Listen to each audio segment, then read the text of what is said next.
Side. Okay. And then I just need good. Oh yeah, perfect. Awesome. Thank you. All right, perfect. So yeah, so I paused the recording and now we're good again. So all right, Jackie, you can introduce Awesome. our speaker for today and I'll go in the Yes, background. ma'am. Mm. Thank you so much.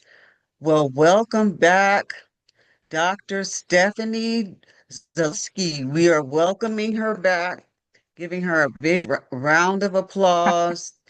She has been a part of our team for over 4 years now. And so we are very excited about presentation today, the intersection of science and art. How about that? So, Sensational Club, let us welcome back, and I will pass her the mic, Dr. Affectionately Awesome. called Dr. Z. Yeah, that's what my students call me too. So awesome. Well, hi everyone. For those of you who could make it, welcome. Very happy that we have folks. And for those of you who are listening to the recording, welcome when you listen to this. I'm glad that you're able to tune in. I'm going to go ahead and start sharing my screen. All right. I don't know if are there going to be new people, I assume. I'm going to do sort of it's been a while, so I'm going to do an introduction again.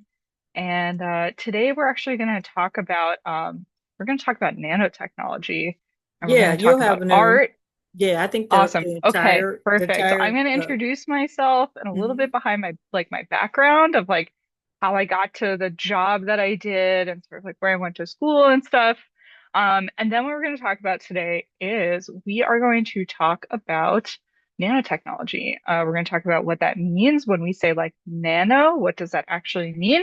And then we're going to talk about sort of how the nano world and the art world combine and how we study that using different types of science. So before we jump into that, I just wanted to introduce myself a little bit. This picture is actually pretty old at this point, but this was when I was a researcher at the Metropolitan Museum of Art in 2017. I was doing some art analysis there, and it was really, really fun. So I am actually originally from the New York City area. So I've moved to California for this job. But I was born and raised in New York City. I went to college in New York City. So I'm an East Coast girl originally. When I was growing up, in school, I really, really loved drawing. I loved art. And I also really, really liked science. So if you were to ask, 10-year-old me what I wanted to be when I grew up, I would probably tell you I wanted to be a cartoonist and then maybe a scientist. So luckily I found a job where I get to do a little bit of both. When I'm not, doing science and teaching, I have a dog that I like to, take on walks and hang out with. I really like to cook, and I also really like playing video games. And I also really like art style, like surrealism, so like very colorful, very kind of cool designs. That's usually my favorite type of art. And so I want to talk a little bit about sort of like my background for like where I went to school and how I got into this. Because, when I tell people that, oh, I do science and art, they're like, oh my gosh, how did you start doing that? And so I want to sort of share with you my journey of how I got into it. So, like I said, I'm originally from the New York City area. I ended up going to college after I graduated high school at a place called Barnard College. Barnard College is a women's only college, and it's right across the street from Columbia University. So get a little bit of the best of both worlds. I got like a small college experience, but I also got to live in, you know, New York City. So got a big city experience, but a small college experience, which was really great. I was a biochemistry major, so I took classes in biology, I took classes in chemistry, I had to take math and physics classes, and I also ended up taking a lot of art history classes, so learning about sort of the history of artworks and things like that. Eventually, I got connected with a scientist at the Metropolitan Museum of Art, and they have a Department of Scientific Research. So they have a bunch of scientists that work on doing art analysis there. And so I got to use lasers to study, paintings that were made in Italy that are like hundreds of years old. And that's sort of where I got hooked on this art conservation science stuff, just by chance for this research opportunity. So after that, I went and I got my PhD. So I did 4 years of college, and then I decided I want to do more school. So I went and I got my doctorate degree, my PhD in chemistry at Northwestern. It's in Chicago. I then spent a year after I finished my graduate degree at the Metropolitan Museum of Art, again in New York City. And I did analysis of Japanese prints. Maybe some of you have seen this artwork before. I actually got to do analysis on like the some of the original versions of this piece of art, which was really, really cool. I then moved to Washington, D.C., and I studied photographs, which actually I'm going to talk a little bit about today. And that was for about a year. We were looking at glass, and studying how stable glass is over time. And then before moving to California, I worked in Chicago again, and I worked on looking at different types of paintings and looking at degradation or how paintings can break down over time due to the formation of a certain kind of degradation product. So yeah, then all of that led me to where I am now, which is at Cal State East Bay in Hayward. So here's the Bay Area. Some of you might be familiar. And we are located up on a nice little hilltop in Hayward, California. So halfway between San Jose and San Francisco. So now I'm a professor in chemistry. I teach, so I teach a lot of chemistry classes, all the way from your sort of intro level chemistry, all the way up to our like advanced level students who are just about to graduate. And of course, I also do research, so I'm a scientist by training as well. And we work with the art conservators that are at the Fine Arts Museums of San Francisco and the Museum of Modern Art, which is in San Francisco. And so they give us lots of samples to analyze, which is always super, super fun. So here's sort of the pictures of the museums. Maybe some of you have been to them before. And I really, really love my job. I love teaching. I love sharing chemistry knowledge with people. That's why I'm here talking to you today. And I love sort of helping the art community with my science knowledge. So we're going to move in. We're going to talk about nanotechnology. So I want to know from people who are in the audience, again, for those of you who are watching the recording, just think about this question. I want to know if you've ever heard the word like nano or nanotechnology or nanoscience. And I want to hear about where you heard it from. Like maybe you were watching like a YouTube like science video or like a TikTok video, or maybe in one of your science classes, or maybe from like a friend or a family member. If you've never heard of it before, what do you think nano means, or like nanotechnology or nanoscience? So if you can, you can type it in the chat and we'll see what people have to say. If not, just think about it. Think about if you've ever heard it before. Yeah, so someone said, does nano have to do with size? It definitely does. That is true. Yep.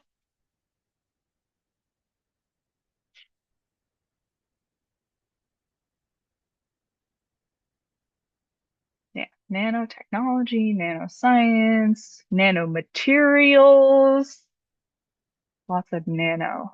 It's a very popular topic in the science world. So yeah, just think about it if you've ever heard it before. Maybe you have. Maybe it has something to do with size. Yeah. So Adrian said something very small. Maybe we can't actually see it with our eyeballs. Yeah, it could be an ad, sure. Yeah, with like, maybe like a face cream that has like nanoparticles in it, something like that. Sure, totally. Absolutely. All right. So yeah, let's talk a little bit about what nano means. All right. So for the person who thought it had to do with size, you were absolutely correct. So when we talk about nano, and Adrian said too, we're dealing with things that are like really, really small. So nanomaterials are like really, really small materials, or nanotechnology is like the science of really small stuff. So for just for scale, so 1 meter, so think of like a maybe you've had like seen about what a meter looks like. There are 1 billion nanometers in a single meter. It's a lot, right? If we think about like a hair, like your human hair, if you look at just, look at a single one of your hairs, your single hair is about 50,000 to 100,000 nanometers wide. So again, lots and lots and lots of nanometers. When we start looking at something like a blood cell, like a red blood cell, that's about 7,000 nanometers wide. So going from one side to the other. Maybe you've heard of DNA before. A DNA strand is about 2.5 nanometers wide. And then if we have single atoms, right? So these are the things that make up molecules, right? Are sort of the fundamental particle that makes up all of our stuff. If you take 10 hydrogen atoms and you just lay them side by side like little beads, that's about 7 nanometers long. Okay. So when we're looking at nano, we're looking at things that are super, super tiny. We can't just see these with our eyeballs, right? Way too small. And we're actually going to talk about today how we can use different types of technologies in order to be able to see down to the nano scale, to see things that are nano sized. All right. So nano art, what do these have to do with each other? This seems kind of crazy that these two things go together. So we're going to go back, almost about 2000 years, and we're going to look at this cup. So this is something called the Lycurgus cup. It was made in 400 AD, so that's about 1,600 years ago. And I'm going to play this video for you. And what I want you to do is sort of pay attention to when the light hits the cup in different ways, what happens to the color. This is made out of glass, by the way, so it's like a glass cup. All right, so I'm going to play this video. So again, the light is going to shine from the inside of a cup. So imagine like you have like a tea candle and it's on the inside of the cup. And then the light is going to shine from the outside of the cup. So imagine like taking like your phone light or like a flashlight and shining it on the outside of the cup. And then the light is going to shine from the inside of the cup again. And then so now it's going to do outside, then inside, then outside. So again, notice what happens to the color of the glass when we shine from the inside, and then that's going to go darker, and then from the outside again. It's kind of got this glow, right? All right, very cool. So very mysterious. What's going on there? So I don't, the glass sort of just kind of just looks like glass to me. And so what we're seeing is, okay, we have sort of outside the cup, we're going to shine some light on it. It kind of is like a kind of grayish color, greenish grayish color. And then when we take a light from the inside of the cup, so imagine you drop like a little tea light on the inside of a cup and we shine light through. So that's what we would call transmitted light because it's transmitting through the glass from the inside to the outside. We then get this like kind of pinkish, purplish glow.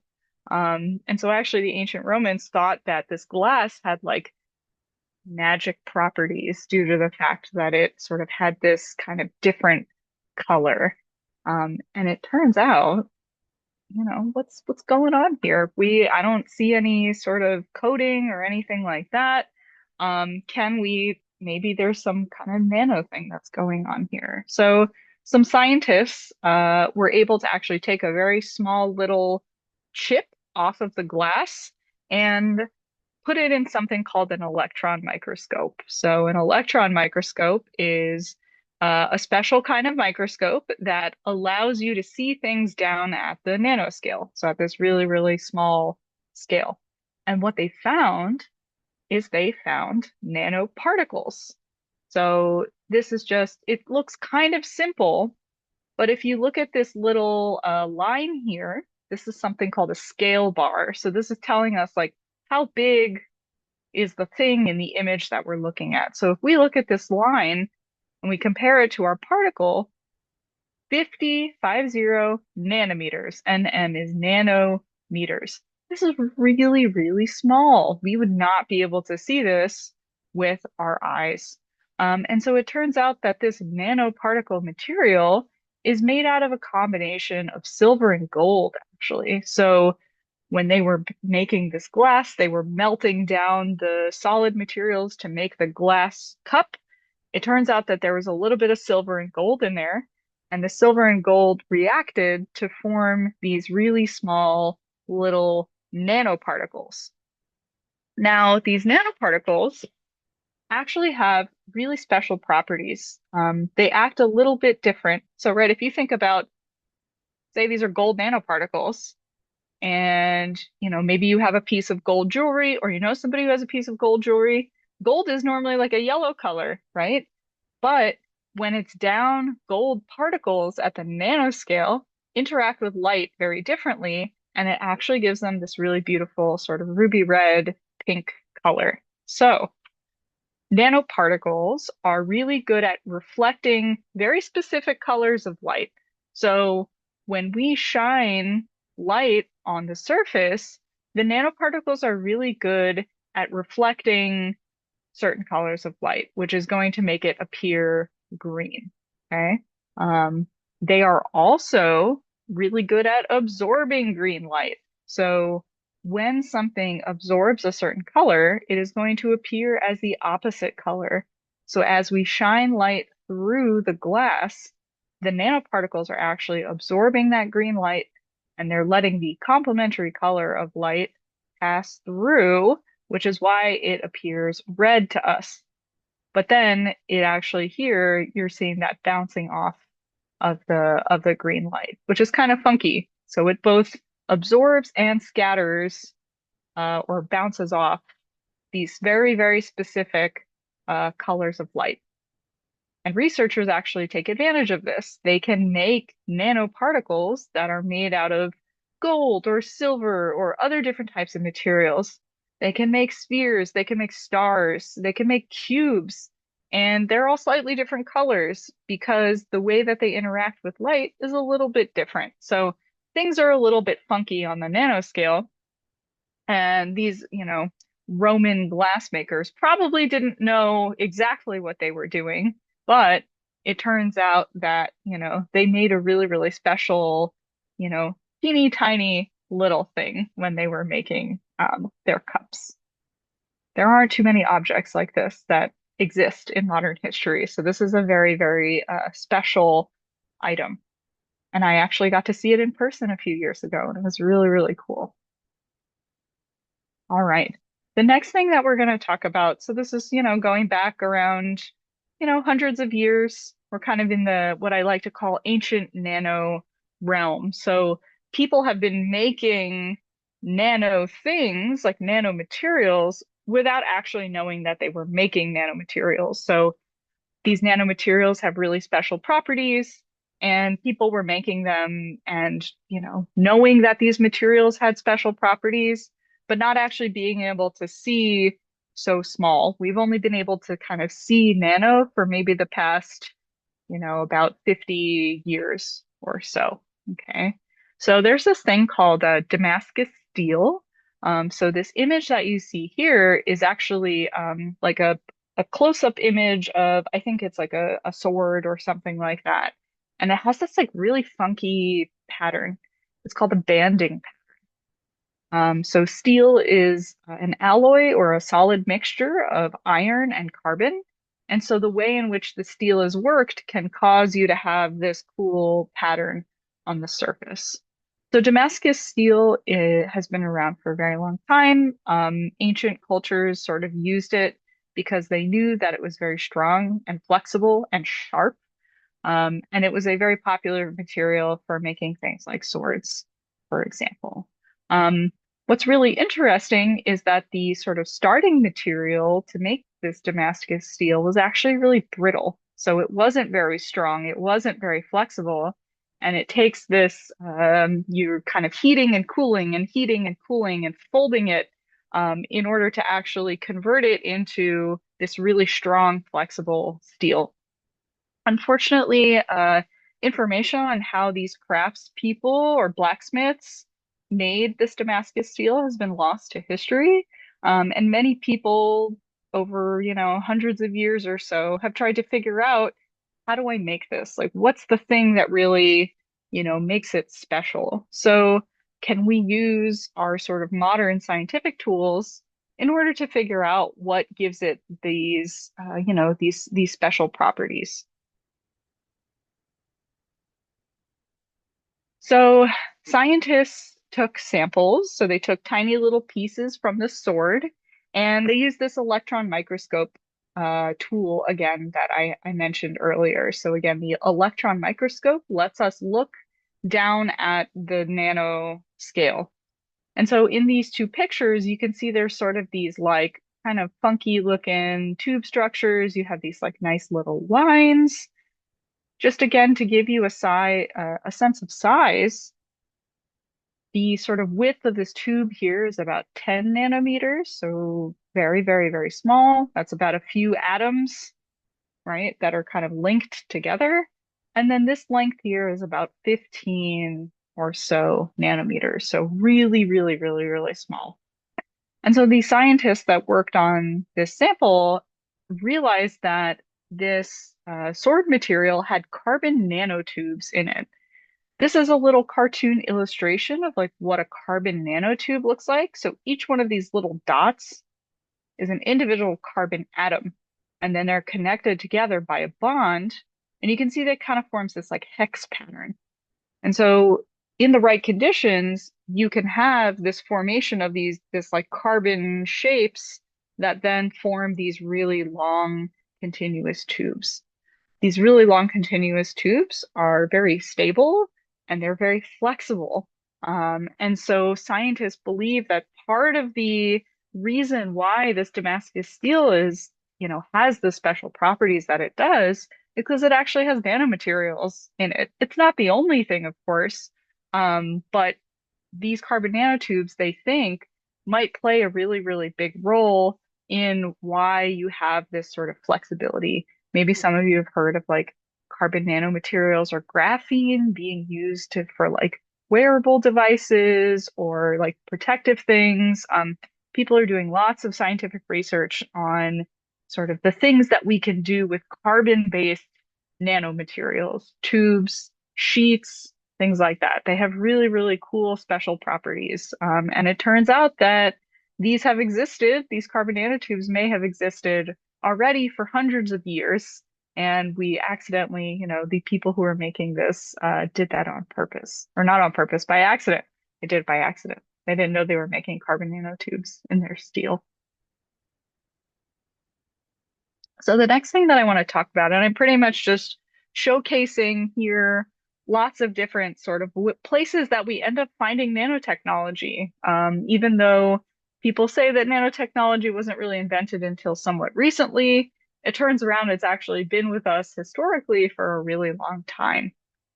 A more modern example, well, sort of modern, is these things called daguerreotypes. And so a daguerreotype is a type of historical photograph, and it turns out that nanotechnology is the reason why we have these daguerreotypes.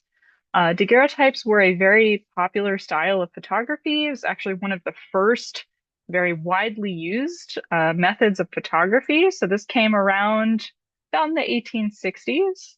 And so the way that it works is that this photograph, this daguerreotype that you see on the image here, is actually it's a piece of copper metal that was covered with a silver sort of based chemical that reacted when it was exposed to light.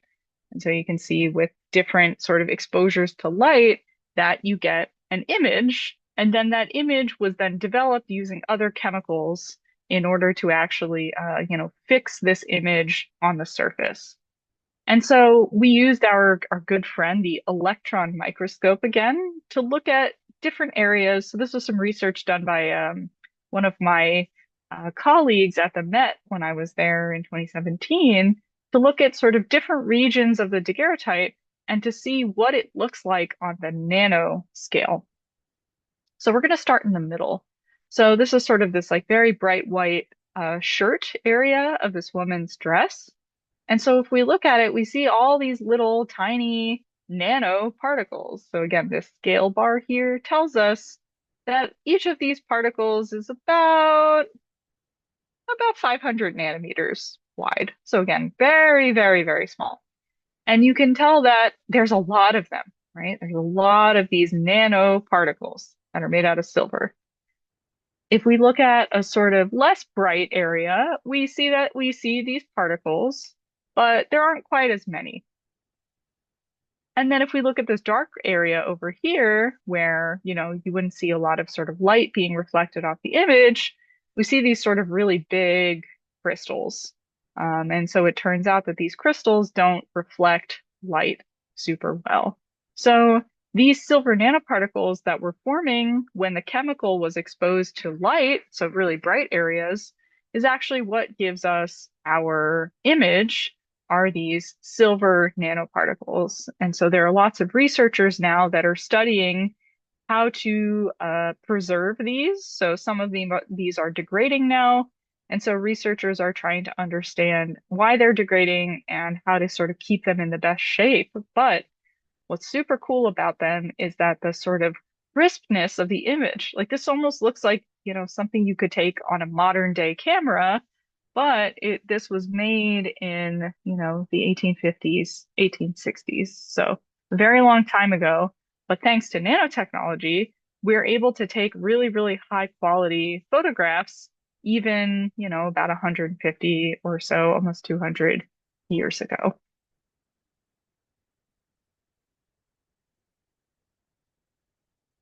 All right, so we're going to jump forward now to the modern day. And I want to talk to you a little bit about some of the science work that we do in my research group. And so I want to talk a little bit how we actually, rather than like finding nano in art, I want to talk about how we use nanotechnology to actually study art. And before I do that, I want to talk about this idea of a molecule fingerprint. So there are lots of different types of molecules. And just like you, a molecule has what we call a unique fingerprint. What it is are actually vibrations. So molecules can sort of stretch and bend in different directions at different speeds. And this fingerprint can actually give us a really unique identification about different types of molecules. So what that means is that we can analyze things like paint, pigments, binders, all types of different art materials and see how they change over time. So if you remember, I talked about those gold nanoparticles earlier when we talked about the glass cup that was different colors. So it turns out that if I take like a silver or a gold nanoparticle and I shine a laser on it, so a single color, what happens is if I put molecules on the surface of this nanoparticle, so I take my particles, I stick molecules on them, I shine a laser on it, the way that they, deal with light and sort of amplify light scattering, they can like enhance or amplify the unique fingerprint of whatever molecule we put on the surface. And it turns out that this technique is really, really great for looking at different types of dyes that are used by artists. So I'm going to show you a few examples of what that actually looks like. So again, these are nano. We are making nanoparticles and we are using them to study different types of molecule fingerprints. So this artwork right here is a watercolor painting by an artist named Winslow Homer. And if you look up really close at the sky, there's like a little bit, so what you're actually seeing here is like a super, super close-up image of the paper. you can see that there's a little bit of pigment particles that sort of have a much kind of brighter, more saturated color than, this background that looks kind of pale. Yeah. And so what the researchers did is they took a few of these little pigment particles. So under this microscope image here, you can see these like little colors, like they're really bright. It doesn't look like this kind of faded sky. And so they took a few of these little pieces, and what they did is they combined these pigment grains, so these little colored particles, with silver nanoparticles. So these are our special nano materials that help amplify or enhance the molecular fingerprint, or the sort of how we identify what the pigment grains are. And so the researchers combined the silver nanoparticles with some of these pigment grains that were taken from the watercolor painting surface, and then they shine a laser on it. And so the laser will then enhance these molecule fingerprints. All right, so let's see what it actually looks like. All right, all these bumps you see, they're all labeled, all these bumps. So all those bumps are different sort of vibrational fingerprint motions of different types of materials. So this top line, you can see that they have this pigment grain, and then they are comparing it to other materials that they know the identity of. So it's kind of like solving a mystery. We're trying to figure out this unknown by also analyzing different types of things that we actually know what they are. And so you can see here that it has a really good match with a thing called cochineal, which is actually a organic dye that comes from bugs that feed off of a specific type of cactus. And so their shells actually have like this really beautiful, like reddish purple color. And so what they did with this information is, okay, I'm pretty sure that this used to be a lot brighter when it was first made, but the problem is being exposed to light, it fades over time. So maybe you've had like a piece of construction paper, you've left it out in the sun, and you leave it there for a long time, and it ends up fading. A very similar thing happened with this painting with the colors that were used in the sky. And so the scientists worked with the sort of art curators, the art historians that know a lot about the like history of the work and the artist. And what they did is they used this molecular fingerprinting, solving this sort of mystery, in order to create a digital version, so a reproduction. They didn't go and like paint over the surface again.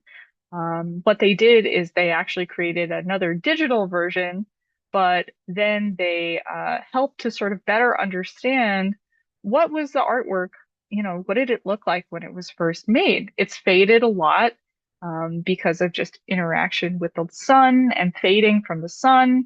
But if we use these, science nano tools, and we use our digital tools, that we can really better understand, what it looks like. And I think personally that this painting really, it looks stunning with the really beautiful sort of sunset background. It really helps the foreground pop. It looks really, really lovely.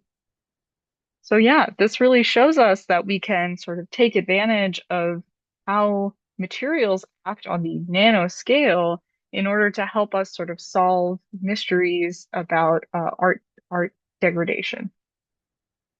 I'm going to show you a second example. So we use the same molecular fingerprinting technique with our silver nanoparticles. So these researchers that were working at the Art Institute of Chicago looked at this impressionist painting. And what was interesting is, so, normally if you go to a museum or maybe you've seen a painting before, that the painting usually has a frame. And the frame usually covers a little bit of the edges of the painting.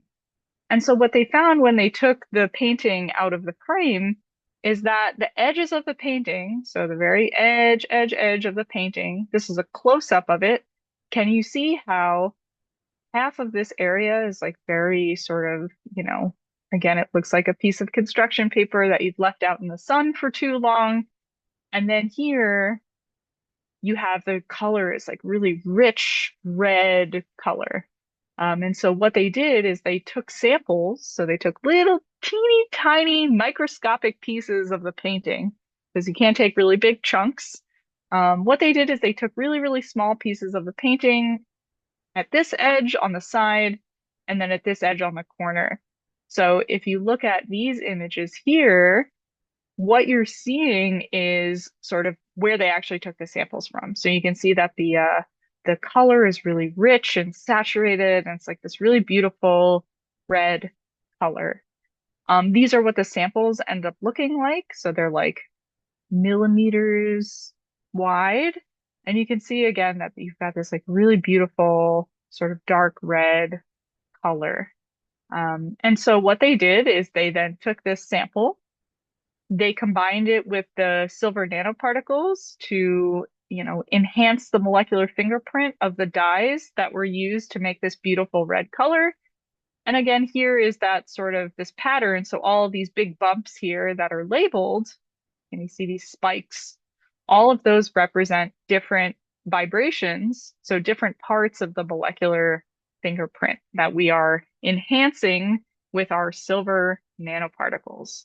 And again, we know that these are very specific to certain things because every molecule has a very unique molecular fingerprint.